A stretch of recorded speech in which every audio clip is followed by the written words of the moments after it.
So is Tim Duncan bisexual? Hey, Atlanta, just in case you haven't heard of Beaver Direct. Beaver Direct. Here's what's up. Put on your girl fat, so I never buck with a 300-pound woman. But I'll try with you. Back every weekend to see your son, Trey, play football. Is that true? No, his girlfriend is a lesbian. He's engaged with a lesbian. Never mingle with nobody. Never wanted no new. Beaver Direct, only from your favorite family-owned dealership, Beaver Toyota. We can't wait to hear you say wow.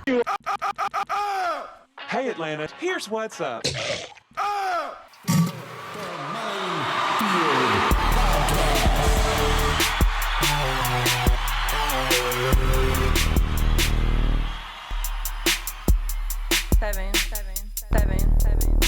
Seven basketball players in a row. Seven basketball players in a row. Welcome to episode 67 of MindField podcast. That's what we're called. Season 3.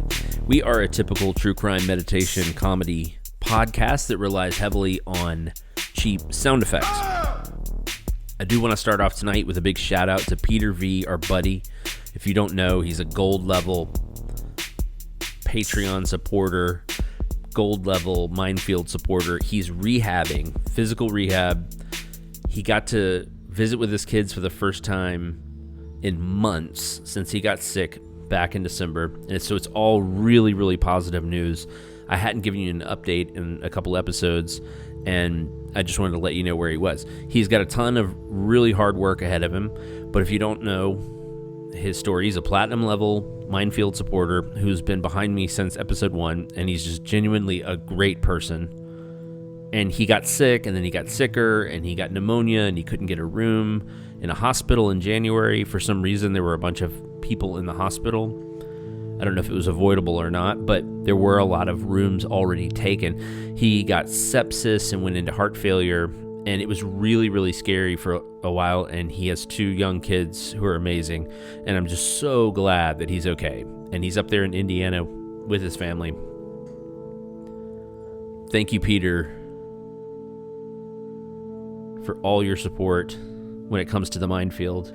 Today's episode is kind of a cop-out because I'm going to replay a story that I told a couple years ago. But there's a connection. There's a reason, and there's a connection. It's episode 67.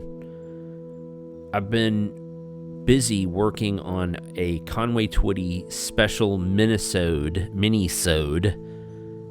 series, by the way. This was the best way to do another episode, was to retell this story, or to replay this story. The Conway Twitty, by the way, minisode series that we're doing, Conway Twitty truly was one of the winners of the hashtag Me Too movement. He won because he made a ton of money and never had to deal with the ramifications of having some of the creepiest lyrics out there ever. And he's got 53 country number ones. And he made a ton of money, so he got all the good stuff, and he never had to deal with people, for the most part, really looking at the lyrics and going, my God, this is kind of creepy. And there's a lot of it. It's not just one song. It's like, this is kind of weird. I met you a woman, and she knew I saw right through her tight-fitting jeans. There's a devil in my body that I just can't satisfy. So, episode 6-7, I'm dedicating it to Kevin, my buddy.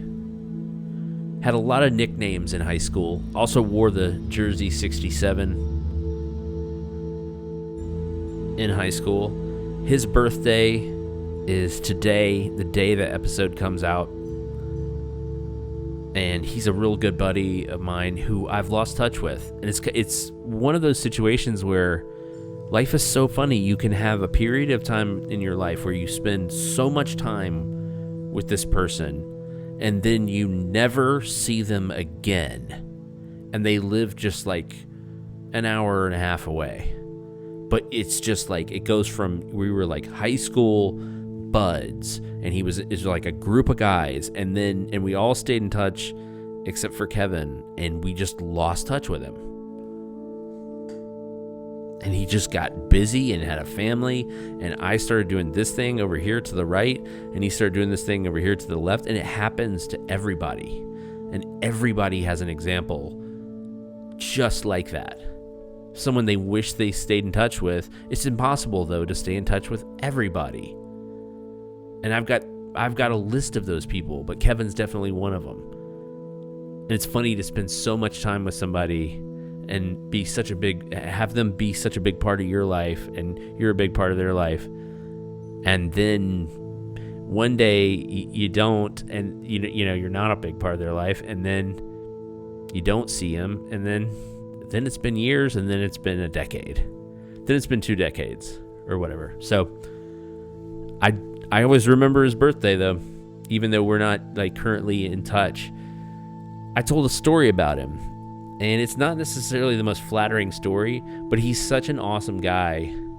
He was so accepting of this situation that I knew he wouldn't mind me telling the story on the podcast, or maybe even replaying it 2 years later on his birthday. Happy birthday, Kevin.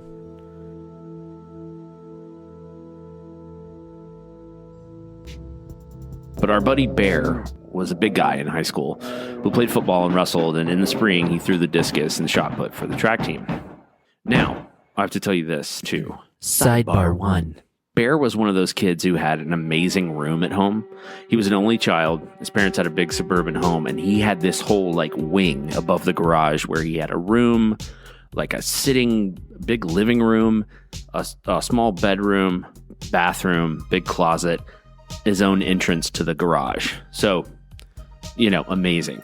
Huge sectional couch.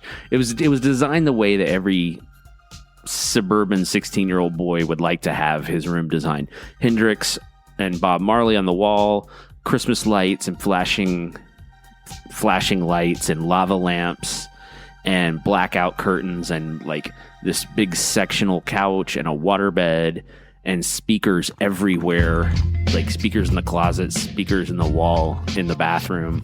And it was like one of those rooms that also seemingly always had Cypress Hill playing, like no matter what, no matter when you went in there, even if you just surprised him, there was Cypress Hill playing in the background. Anyway, so I think that's important to know, that he had an awesome room.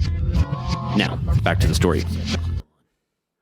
A group of us were running from the parking lot of the track to where the team was gathering to stretch and warm up in the infield of the track.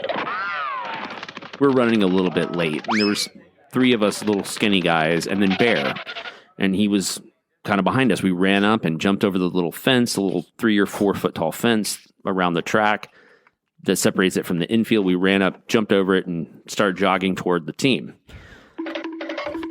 And when Bear got to the fence, he was behind us, and he yelled, "Hey, guys!" And all that did was make sure that everyone on the track team, male and female, pole vaulter and shot putter, sprinter and long distance runner, saw him try to jump over the fence and then just graze the top of the fence with his toe, which sent him face first into the turf. Now, sidebar 2. I went to one of the most diverse high schools in Georgia. So a majority of the students there were African American, and the track team was about 89% African American. I say this to you so that you understand what happened next. To imagine what happened when he fell over that fence after yelling, "Hey guys," to make sure everyone turned and looked. The best way to understand that is to imagine that someone threw a grenade out onto the track. Everyone was screaming. One guy, who later ran Division I hurdles, by the way, bolted away from the scene, screeching, actually, high-pitched, with his hands over his ears for some reason. I never found out why. But my memory starts to swirl. The girls' 4x1 team is literally rolling around on the ground. There's a pole vaulter slumped at the waist, retching. I don't know why, but someone's biting down on a discus like a Civil War amputation. I lost my hearing in one ear.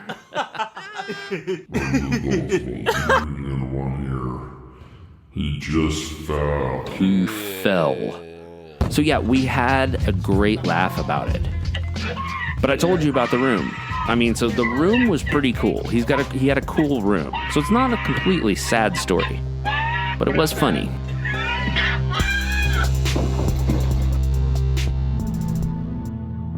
Get better, everybody. Keep pushing. You can do it. It's going to be a great summer. It's going to be a beautiful spring and a great summer, I promise.